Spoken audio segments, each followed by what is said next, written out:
करती हूँ, उनका नमस्कार करती हूँ, अपनी टीम के तरफ से साधुवाद देती हूँ। कितनी संख्या बल में आप लोग यहाँ उपस्थित हैं। निश्चित आप इन ग्राम चौपालों को सार्थक करते हैं। आपका जो विश्वास है, उस विश्वास के तहत ही आप यहाँ आते हैं कि एक संवाद जो बनाने का प्रयास प्रशासन की ओर से किया जा रहा है, उस संवाद में आपका विश्वास निहित है।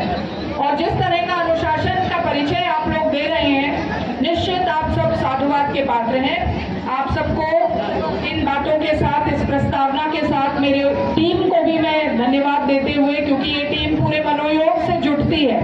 किसी भी ग्राम चौपाल के आयोजन में सभी विभागीय अधिकारी, उनके फील्ड स्तरीय फंक्शनरीज काफी समय देते हैं और समय देने का प्रयास ये होता है कि आपकी कई समस्याएं, जो छोटी छोटी समस्याएं अनावश्यक चीजों की वजह से बाधित होती हैं, समन्वय की कमी से बाधित होती हैं, उसको भी आज स्ट्रीमलाइन कर लिया जाए। उन सारी शिकायतों के निवारण के लिए प्रभावी स्टेप्स ले लिए जाएं।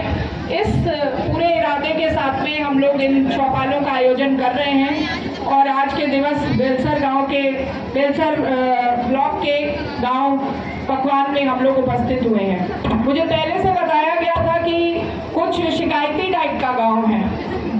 अब शिकायती गांव क्या होता है ये तो नहीं कह सकते, लेकिन समस्याओं से ग्रस्त है निश्चित। इसकी वजह से आप लोग यहाँ पर चीज़ों को रख रहे हैं। लेकिन जैसे जिस तरीके से मैं 2 जत्थे तो एक साथ निकाल सकती हूँ, इसमें 55 एप्लीकेशन है आवास को लेकर। इतने सारे लोगों का आवास विहीन रहना, ये कुछ पछता नहीं है।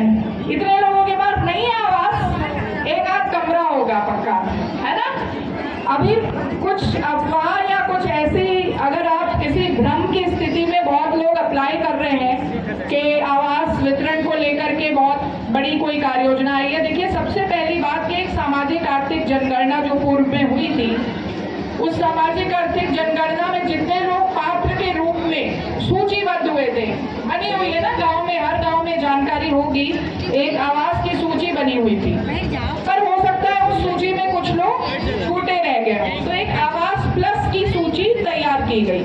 अब आवास प्लस की सूची में इतने ज्यादा नाम हो, ये प्राय नहीं लगता।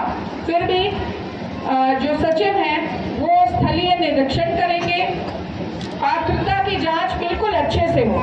देखिए, आजादी के, अपने राष्ट्र के प्रति हम सब की भी कुछ ना कुछ प्रतिबद्धता है और हमें किसी का हक नहीं मारना है। जो सही मायने में, जिसके पास वाकई में आवास नहीं है, जो सही मायने में पात्र है, उसके लिए इस योजना का लाभ है और उसी शिद्दत के साथ, उसी ईमानदारी के साथ हमें काम करना है। तो ऐसे पात्र लोगों का ही चिन्हीकरण होना चाहिए।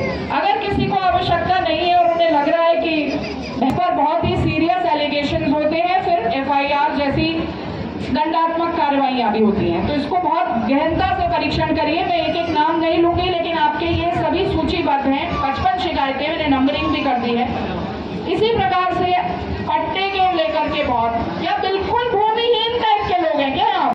सभी ग्रामों में हम लोगों ने जहाँ विजिट किया, लोगों से संवाद किया, उनकी मांगें जो हैं, समस्याएं हैं, वो यहाँ पर अवगत हुई और साथ साथ में विभागों को निर्देश दिया।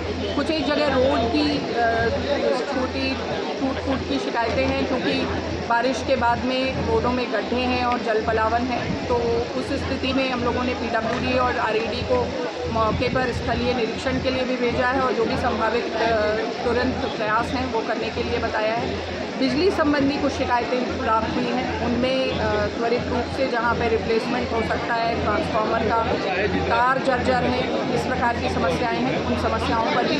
और लाभार्थी परक स्कीम्स में मांग आधारित काफ़ी सारे प्रकरण आए, आवास को लेकर के थे और नवीन राशन कार्ड को बनाने के लिए लेकर के। इन सभी को सैचुरेट करने के लिए संबंधितों को दिया गया है। कुछ ज़मीन के भी मसले हैं, उनमें भी त्वरित रूप से कार्रवाई हेतु लिखा गया है। और कुछ एक जगह हम लोगों ने संयुक्त टीम, पुलिस की और राजस्व की, वे भी मौके पर भेजी है। प्रयास है कि जितने भी लोग यहाँ पर उपस्थित हो रहे हैं, वे सब लोग एक आशान्वित हूँ और आश्वस्त होकर जाएं कि उनकी जो समस्याएं इंगित हो रही हैं उनका समाधान हम लोग करेंगे। ये प्रकरण आया है, उसकी जांच अभी विलंबित है, उस जांच को पूर्ण करने के लिए निर्देश। तिरंगा अभियान जो है उसको बहुत ही व्यापक रूप से हम लोग जहाँ जहाँ हम लोग ग्रामीण अंचलों में खुद भी जा रहे हैं वहाँ भी इस तिरंगा के सम्मान में, गरिमा में सबको बता रहे हैं कि इस अभियान को व्यापकता दें, इस अभियान का हिस्सा बने और स्वतंत्रता दिवस के दिन इस तिरंगे को अपने घर पर ज़रूर लहराएं। तिरंगा जो है वो एक सम्मानित राष्ट्रीय ध्वज है और उसकी सम्मान और गरिमा एक SOP के तहत ही होती है, उसका पूरा सम्मान होना चाहिए। और इस विषय में ख़ास तौर पे गोंडा में हमारे जनपद के जो स्वयं सहायता समूह हैं, चाहे वो शहरी हों और ग्रामीण हों, उन्होंने बहुत महती भूमिका निभाई है। उन्होंने इसको घर में निर्मित किया है, स्वयं सहायता समूहों के माध्यम से निर्मित हुए। तो इन सभी की आउटरीच भी बहुत अच्छी है और गाँव-गाँव तक पहुँची।